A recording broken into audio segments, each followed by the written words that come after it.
Okay, moving on from the subframe, we've now got the subframe out of the car, we've stripped the subframe down, radius arms out, etc, etc. We've now got radius arm here, we're just going to pop this to pieces, so we'll quickly run through this with you.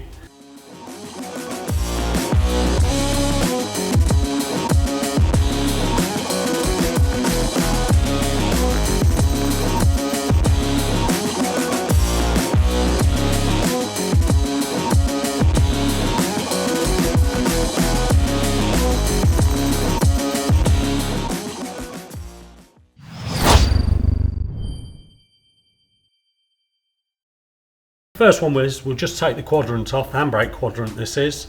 Looks like it's had some sort of modification here at some point in time, because I don't think this is original. But anyway, we'll just pop it off. So here we go.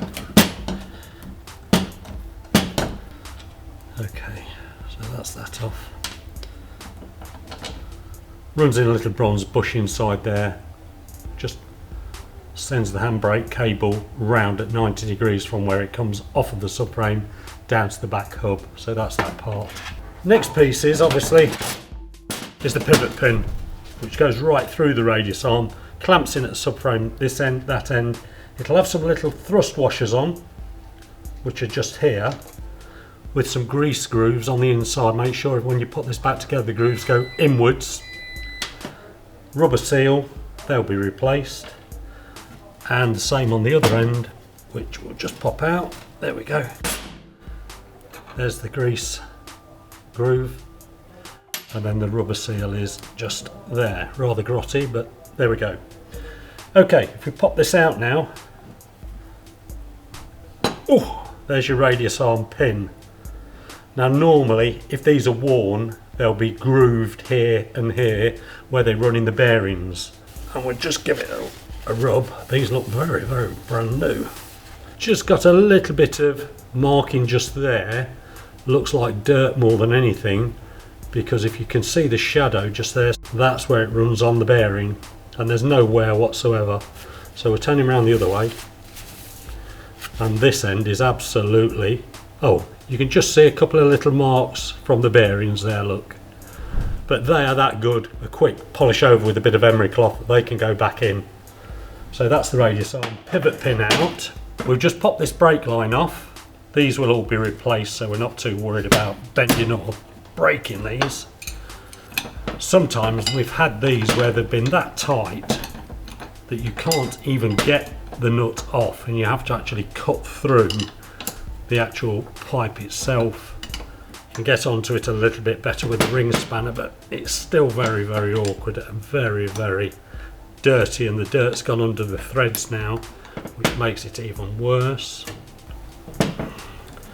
So off that one comes there. That one will go in the bin. We'll just pop the handbrake cable out of the way. So we'll take this one off next. Quite rusty. It'll come off by just unwinding itself. They do make an actual brake pipe spanner for this, which is like a ring spanner, but it's just got a little nick in there so that you can get it over the pipe. Sometimes they do get that tight that you just cannot get them off with an open-ended spanner, and you will round it off, but this one wasn't too bad, so we just used the open-ended. This is where the shock absorber goes, which has already been taken off, but we've just spun the nuts and washer back on for now. So back over the other way. Now we'll pop the brake drum off, which is basically two screws with, again, the screws are quite rounded off. Came out quite easily, that one. There's one. This one's a lot better. There we go. That's two of those out. And now the brake drum should come off, he says. Right.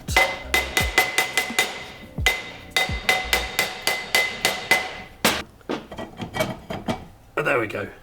Quite good condition, really. But there we go, that's off. So what we've got inside now are the springs there and there, and the handbrake adjuster there.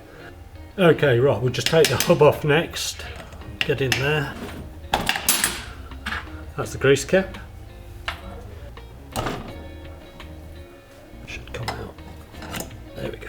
Now we need the nut off. Be careful because one on one side's right hand and one on the other side's left hand. Okay, just let's identify this. This is the near side radius arm. So this one will be an actual left hand thread.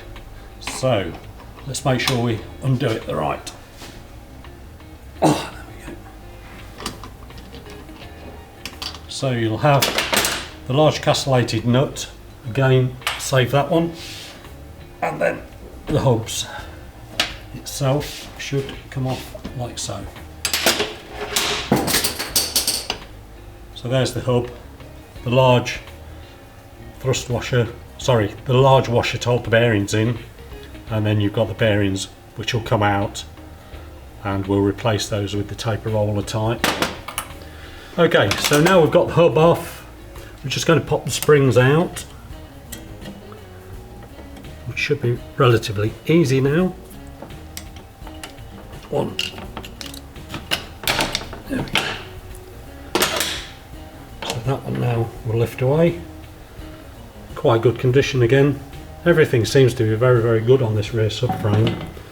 Other one out this side, again very good. Okay, so that piece will go out that way.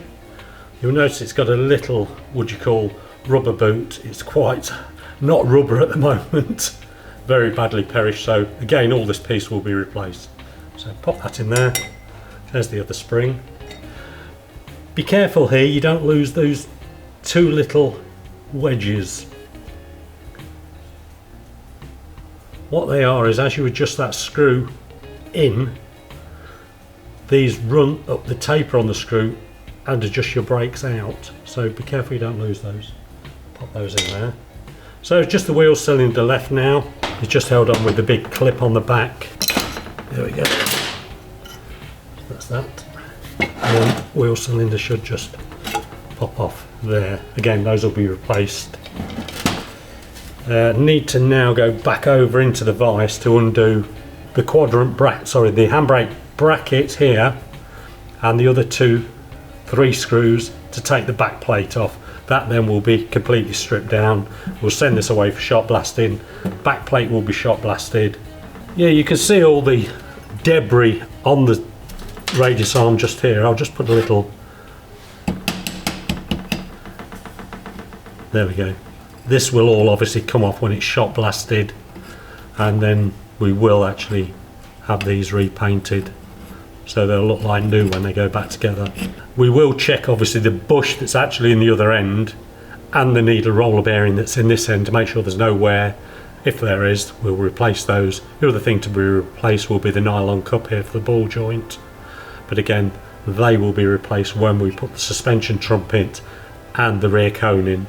That's come to pieces quite easily. If you tried to take that to pieces on most 50-60 year old cars, every one of those bolts would be rusted solid and you would need to cut a lot of them off. You wouldn't get them undone as easily as that. This car is in impeccable condition for the year. It really is. But let's just undo these anyway.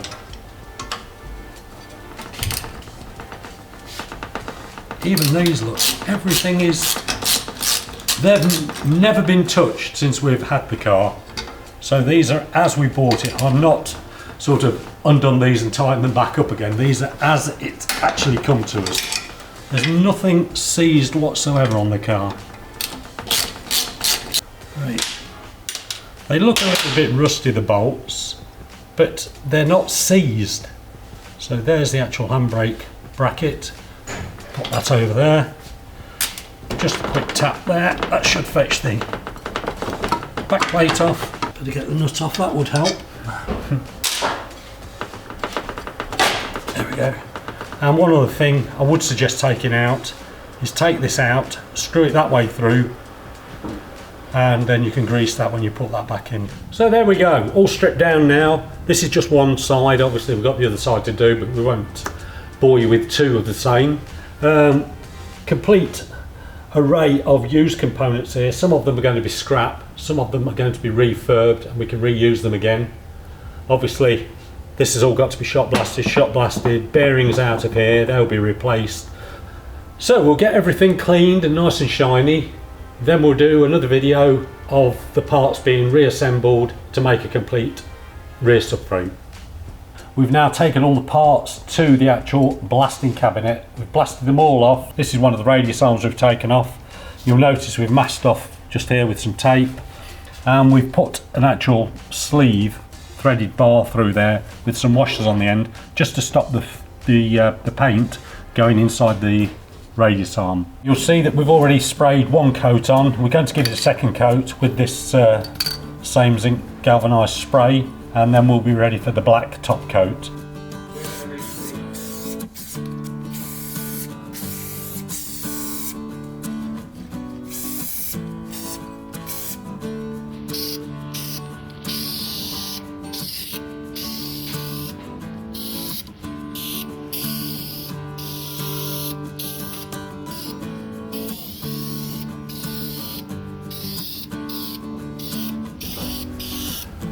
Thanks very much for watching, and we'll bring you some more soon.